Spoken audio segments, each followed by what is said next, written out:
Marco Pigossi trocou as novelas brasileiras por uma bem-sucedida carreira no serviço de streaming. Com 2 longas no currículo, o ator está cheio de projetos. Acorda! O Marco, enquanto espectador, como é que é a sua relação com o cinema? É difícil, é interessante falar disso pós-pandemia, né? Ou não é que a pandemia acabou, mas pós-pandemia que eu digo nesse sentido, porque acho que mudou muito a nossa relação com o cinema mesmo, né? Assim, ao mesmo tempo que a gente ficou super inacessível à sala de cinema, acho que todo mundo meio que percebeu o quanto isso faz falta, né? O quanto a gente precisa desse momento, o quão importante é, ainda mais nesse mundo de hoje, com tanta informação e tanta velocidade, aquelas 2 horas e pouco que você passa fechado numa sala escura, imerso naquele universo, né? É tão importante, assim. Então, acho que pós-pandemia, assim, toda ida ao cinema, para mim, virou um calor, assim, um acalento, sabe? No coração, nesse sentido. Mas, ao mesmo tempo, hoje em dia, muitas das coisas, né, estão no streaming, vêm de outra maneira, por outras mídias, né? Eu sou do Film Independent na América, eu sou cadastrado com eles, então a gente tem a votação. Então, às vezes, eles mandam os links de um filme francês que a gente não vai conseguir ver no cinema, né? Então, tem essa relação. Mas toda vez que eu posso ter a experiência completa do cinema, eu prefiro. Você ficou cerca de 10 anos fazendo novela uma atrás da outra. Isso é o que explica que até então a sua carreira no cinema é curta, é pequena? É jovem. É jovem. Faltou tempo para o cinema, é isso? Faltou, Kiko. Na verdade, assim,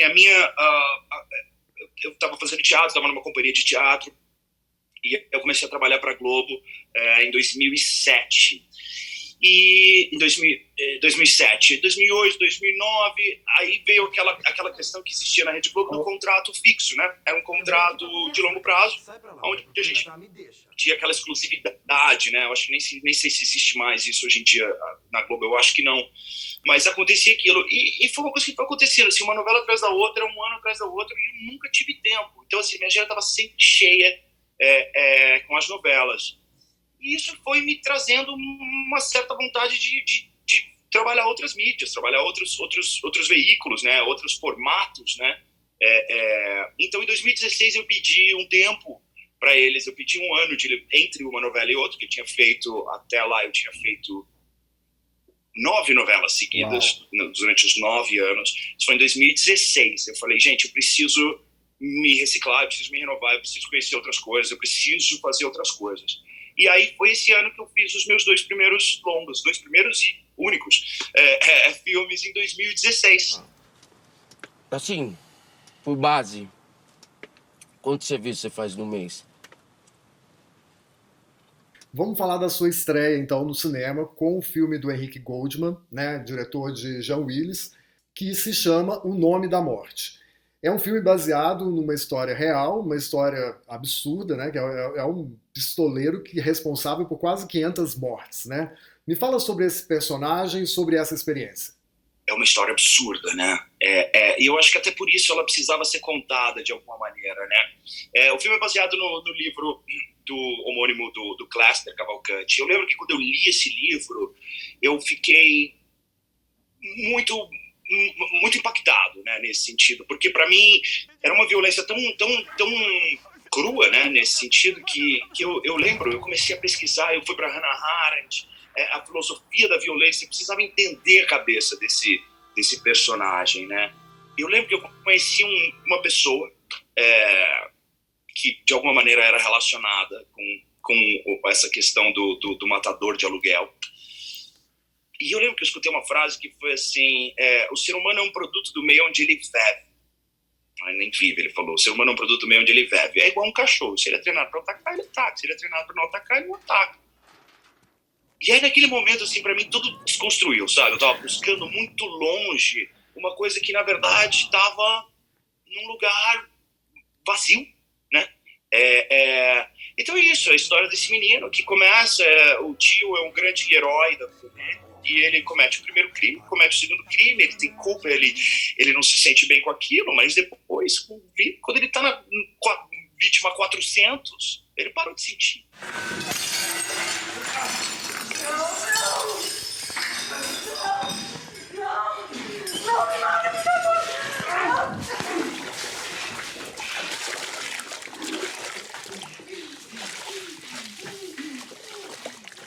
Na sequência, você vai filmar com o Paulo Thiago, que nos deixou ano passado, o último trabalho dele, que é A Última Chance.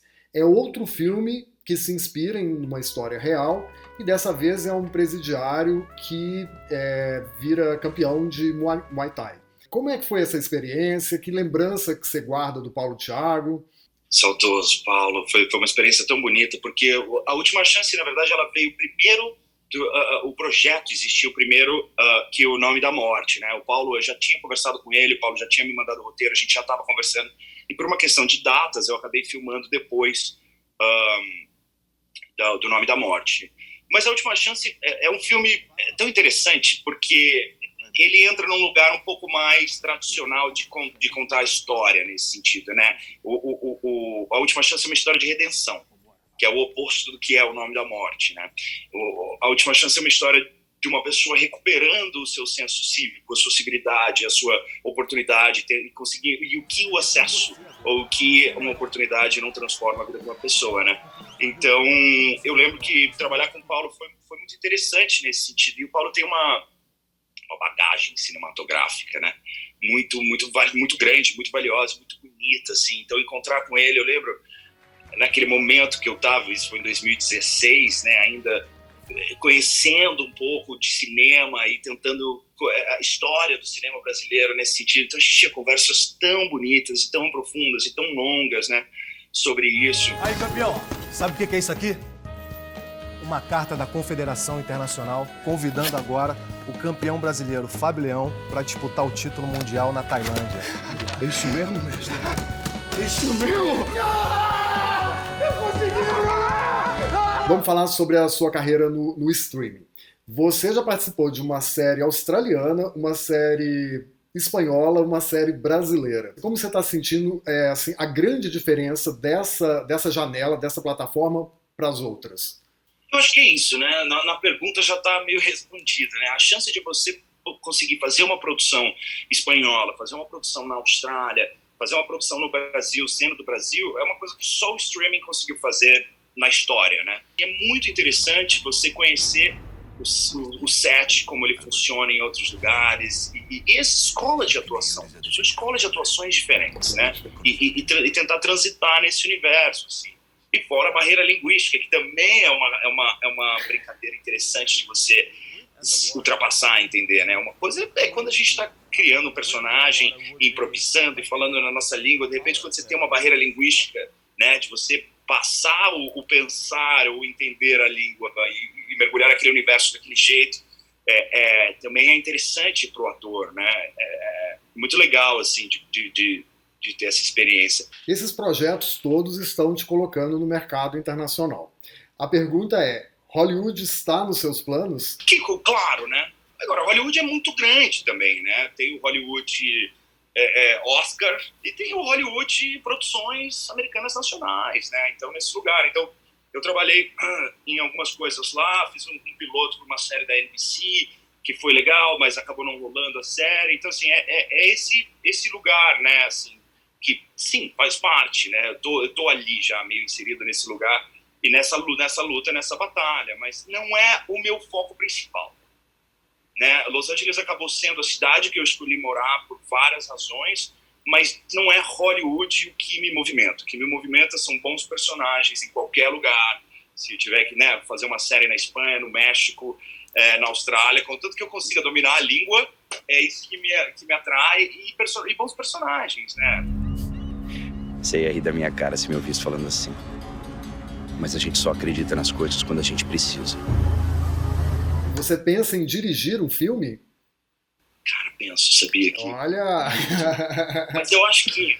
Eu fiz faculdade de cinema, né? Então, assim, eu sempre tive um pouco disso. Eu penso muito, realmente, mas eu acho que vem num lugar muito... de eu ser muito apaixonado pelo trabalho do ator, assim, sabe? Se eu fosse diretor, a técnica... tanto é que eu não domino e não conheço tanto de equipamento, técnica de filmagem nesse lugar, mas mas eu gosto muito de conversar com o ator e entender os caminhos de criação e possibilidades, né, nesse lugar. Então, eu penso que... Mas acho que eu tenho muita coisa para fazer como ator ainda, até eu conseguir parar um dia para me dedicar nisso. Assim. O que eu gostaria era contar histórias próprias, assim, sabe? Histórias que eu ou que tivessem a ver comigo, ou que eu, de alguma maneira, eu participei da criação, ou que eu escrevi, mas como ator, sempre como ator ainda. Se eu não estou fazendo confusão, eu li em alguma entrevista, em algum lugar, que você anda produzindo filmes, ou não? Tô produzindo um longa lá nos Estados Unidos. Quer dizer, tem um em pré-produção realmente, tem um outro que é um projeto ainda, que é uma ideia, né? Mas são filmes pequenos, de baixo orçamento, são filmes independentes, né? Que eu estou tentando fazer lá. Com meu companheiro, o Marco, ele é escritor e diretor também, então a gente tem essa relação dentro de casa mesmo, sabe? Funciona essa dinâmica de pensar e criar e coisas assim. Então tem esses 2 projetos lá acontecendo. Estou produzindo um documentário também, que é uma coisa que eu nunca tinha me envolvido tanto assim nesse lugar e achei que tinha uma urgência de acontecer, de fazer isso aqui no Brasil, com meu amigo jornalista Pedro França. É um documentário que a gente acompanha também. Esse ano, essas eleições, meio período, né, depois do Bolsonaro ser eleito agora, né, municipal e estadual, foi um recorde de candidaturas LGBT no Brasil. Nunca tiveram tantos candidatos. Então a gente fez uma busca de acompanhar esses quatro candidatos. A gente acompanha durante a propaganda, a campanha e a votação, que é a Andrea Bach, do Rio de Janeiro, vereadora, a Mônica Benício, a esposa da Marielle, William De Luca, aqui em São Paulo, e a Erika Hilton. E a gente acompanhou eles sem saber aonde isso ia dar, e 2 foram eleitas. A Erika foi eleita e a Mônica foi eleita. Então, trouxe um super vida assim, pro documentário nesse lugar. Então, a gente está terminando um último corte. Então, assim, tenho começado a entrar nessa brincadeira de produzir aqui e ali coisas que me dizem respeito, que fazem sentido, que eu tenho a vontade de falar. Mas acho que o meu foco ainda é ator, sabe? A partir desta política, nós vamos pensar vida. Nós vamos pensar perspectivas de futuro. A gente está construindo o futuro hoje para que um dia talvez o Brasil tenha uma pessoa abertamente LGBT como presidente da República. Rapaz, muito obrigado pela entrevista, parabéns pela carreira, pela posição que você coloca aí diante de tudo nessa vida e muito obrigado. Obrigado você, Kiko, adorei o papo, obrigadão.